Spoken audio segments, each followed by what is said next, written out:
ಗ್ರಾಮದಲ್ಲಿ ಭಕ್ತಾಂಜನೇಯ ಸ್ವಾಮಿ ದೇವಸ್ಥಾನ 2019ರಲ್ಲಿ ಪ್ರತಿಷ್ಠಾಪನೆ ಮಾಡಿದ್ವು. ಮೇಲೆ ನತ್ತದ ಆಂಜನೇಯ ಸ್ವಾಮಿ ಅಂತೇಳಿ ಮುತ್ತಾತನ ಕಾಲದಿಂದ 106 ವರ್ಷಗಳ ಇತಿಹಾಸ ಇರೋ ದೇವಸ್ಥಾನ. ಇಲ್ಲಿ ಸಹ ಒಂದು ಕೋತಿ ಸುತ್ತೋಗಿದ್ಕ ಫಸ್ಟ್ ಕೋತಿ ಉಣಿದ್ವಿ. ಇಲ್ಲಿ ನಮ್ಮೂರ್ ಗೇಟಾಗ ಒಂದು 35-40 ವರ್ಷ ಹಿಂದೆ ತುಂಬಾ ಆಕ್ಸಿಡೆಂಟ್ಲಾಗವು. ಇದು ಚಿಕ್ಕ ರೋಡ್ ಇತ್ತು. ಅವಾಗ ಕ್ಯಾತಪ್ಪನ ಅಂತ ಒಂದು 2 ಆಲ್ಮರ ಉಣಿದ್ರು. ಅಲ್ಲಿ ಕೋತಿ ಗೋರಿ ಮಾಡಿ ಉಣಿದ್ವಿ. ಅಲ್ಲೊಂದು ಕಲ್ಲು ಉಣಿದ್ವು. ಆ ಕಲ್ಲಕ್ಕೆ ಆಂಜನೇಯನ ಸ್ವಾಮಿದು ಒಂದು ವಿಗ್ರಹನ ಬರ್ದಿದ್ರು ಪೇಂಟಾಗ. ಅಲ್ಲೇ 2 ಚಪ್ಪಡಿ ಹಾಕಿ ದೇವಸ್ಥಾನ ಮಾಡಿದ್ವು.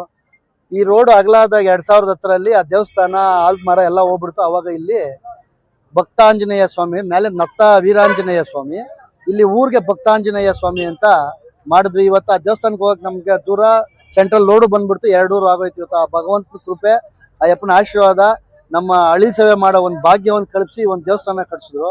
2019ರಲ್ಲಿ ಪ್ರತಿಷ್ಠಾಪನೆ ಮಾಡಿದ್ವು. ಅವತ್ತಿಂದ ಪ್ರತಿ ವರ್ಷ ಶ್ರೀರಾಮನವಮಿ ಹಬ್ಬದ ದಿವಸ ಇಲ್ಲಿ ಪಾನಕ, ಮಜ್ಜಿಗೆ, ಕೋಸಂಬರಿ ಎಲ್ಲ ರೀತಿ ಭಕ್ತಾದಿಗಳಿಗೆ ಅನ್ನದಾನ ಎಲ್ಲ ಮಾಡ್ಕೊಂಡು ಬರ್ತಾ ಇದ್ದೀವಿ. ಪುರುಷ ಅಂದ್ರೆ ಶ್ರೀರಾಮ. ಈ ಜಗತ್ನಲ್ಲಿ ರಾಜಭಾರ ಹೆಂಗ್ ಮಾಡಬೇಕು, ಈ ಪ್ರಪಂಚದಲ್ಲಿ ಹೆಂಗ್ ನಡ್ಕೊಬೇಕು, ಅಣ್ಣ ತಮ್ಮದ್ರ ಹೆಂಗಿರ್ಬೇಕು, ದಾನ ಧರ್ಮ ಹೆಂಗ್ ಮಾಡಬೇಕು, ಈ ಪ್ರಪಂಚದಲ್ಲಿ ಯಾವ ರೀತಿ ಬದುಕಬೇಕು, ಎಲ್ಲಾ ರೀತಿ ತೋರ್ಸ್ಕೊಟ್ಟಂತ ಯಾರಾದ್ರೂ ರಾಮ ಇದ್ರೆ ಅದು ಮರ್ಯಾದೆ ರಾಮ, ಶ್ರೀಮನ್ ರಾಮರು. ಅವರು ಒಂದು ಇದರಲ್ಲಿ ಭಗವಂತನ ಇವತ್ತು ಎಲ್ಲಾ ದೇವತೆಗಳನ್ನು ನೆಲೆಸಿರ್ತಾರೆ. ಬಡವ್ರಿಗೆ 2 ಕುಟುಂಬಕ್ಕೆ ಒಬ್ಬರು ಬಂದು SC ಕುಟುಂಬದವ್ರು. ಅವ್ರು ತುಂಬಾ ಕಷ್ಟ ಜೀವನ ನಡೆಸ್ತಾ ಇದಾರೆ. ತುಂಬಾ ಆಗಿರೋ ಹಸುನೇ ಕೊಟ್ಟಿರೋದು. 1 ವಾರ 8-10 ದಿವಸದಲ್ಲಿ ಈತ ಹಸುಗಳವು ಅಂತವೇ ಪಶುಲೆ ಅವ್ರಿಗೊಂದು. ಆಮೇಲೆ ಮುಸ್ಲಿಂ ವಜೀರ್ ಅಂತಿದ್ದಾರೆ, ಅವರು ಸಹ ತುಂಬಾ ಬಡವರು ಪಾಪ. ಕರೆದು ಇವತ್ತು ನಮ್ಮೂರಲ್ಲೇ 2 ಕುಟುಂಬಕ್ಕೆ 2 ಹಸು ದಾನ ಮಾಡಿ ಇವತ್ತು ಊರಲ್ಲಿರೋರೆಲ್ಲ ಹೆಣ್ಮಕ್ಳಿಗೂ ಕರೆದು ಒಂದೊಂದು ಸೀರೆ ಕೊಟ್ಟು, ಅದೇ ರೀತಿ ST ಮೆಸ್ಸು ಅಶ್ಟಿ ಮೆಸ್ಸುಗೂ ಬೂಸನ್ನು ತರಿಸಿದ್ವಿ, ಬೂಸ ಕೊಡ್ತಾ ಇದ್ದೀವಿ. ಆ ಭಗವಂತನ ಹೆಸರಲ್ಲಿ ಎಲ್ಲಾರು ಸರ್ವೇ ಜನ ಸುಖಿನೋ ಭವಂತು, ಒಳ್ಳೇದಾಗ್ಲಿ ಅಂತ ಭಗವಂತ ಎಲ್ಲಾರ್ಗೂ ಎಲ್ಲಾ ಕೊಡ್ತಾನೆ. ಒಂದು ನಾವು ಸಂಪಾದನೆ ಮಾಡಿದ್ರಲ್ಲಿ ಒಂದು 2%, 3%, 5% ದಾನ ಮಾಡ್ಬೇಕು ಅಂತ ಹೇಳೋರು ಹಿರಿಯರು. ಹಿಂದೆಯಿಂದ ಬಂದಿರೋದು ಇದು. ಇವತ್ತು ನಾವು ಮಾಡ್ತಾ ಇರೋದಲ್ಲ, ಹಿಂದೆಯಿಂದ ಮಾಡ್ಕೊಂಡ್ ಬಂದಾರೆ ಎಲ್ಲಾರು. ನಮ್ಮ ತಾತ ಮುತ್ತಾತನು ಮಾಡಿದ್ದಾರೆ. ಹಿಂದೆಯಿಂದ ಎಲ್ಲ ಪ್ರಪಂಚದಲ್ಲಿ ಎಲ್ಲ ರಾಜ ಮಹಾರಾಜರು, ಎಲ್ಲಾ ರಾಜಕಾರಣಿಗಳು, ಎಲ್ಲಾ ಬಿಸ್ನೆಸ್ ಮನ್ ಎಲ್ಲ ಮಾಡ್ಕೊಂಡ್ ಬಂದಿರೋದು. ಎಲ್ಲಾರು ಮಾಡ್ಬೇಕು ಈ ಕೆಲ್ಸನ. ಎಲ್ಲಾ ತಾನೇ ಇಲ್ಲಿ ಹುಟ್ಟುತ್ತಾರೆ, ಸಾಯ್ತಾರೆ. ಏನಾದ್ರೂ ಒಂದು ಒಳ್ಳೆ ಕೆಲಸನ, ಒಳ್ಳೆ ಕಾರ್ಯ ಮಾಡ್ಕೊಂಡು ಹೋಗ್ಬೇಕು.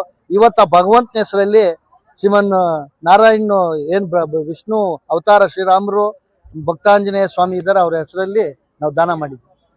ಏನ್ ಹೇಳ್ಬೇಕಂದ್ರೆ, ನಾವು ಸುಮಾರು ಒಂದು 55-60 ವರ್ಷದಿಂದ ನೋಡಿದಿರಿ. ಹಿಂದೆ ಹಿರಿಯರು ಮಾಡ್ಕೊಂಡ್ ಬರ್ತಾ ಇದ್ರು ಇದನ್ನ. ಏನು, ನಮ್ಮ ನತ್ತಾಂಜನೇಯ ಸ್ವಾಮಿನ ಮೆರವಣಿಗೆ ಮಾಡೋರು. ಮೆರವಣಿಗೆ ಮಾಡ್ಬೇಕಂದ್ರೆ ಇವತ್ತಿನ ದಿನ ಪೂರ್ತಿ ಊರೆಲ್ಲ ಮೆರವಣಿಗೆ ಮಾಡಿ ಪಾನಕ ಪನ್ನೀರ್ ಎಲ್ಲ ದಾನ ಮಾಡಿ ಹಂಚಿ ಜನಕ್ಕೆ ಸುರಕ್ಷಿತವಾಗಿ ಮಾಡ್ಕೊಂಡ್ ಬರ್ತಾ ಇದ್ರು.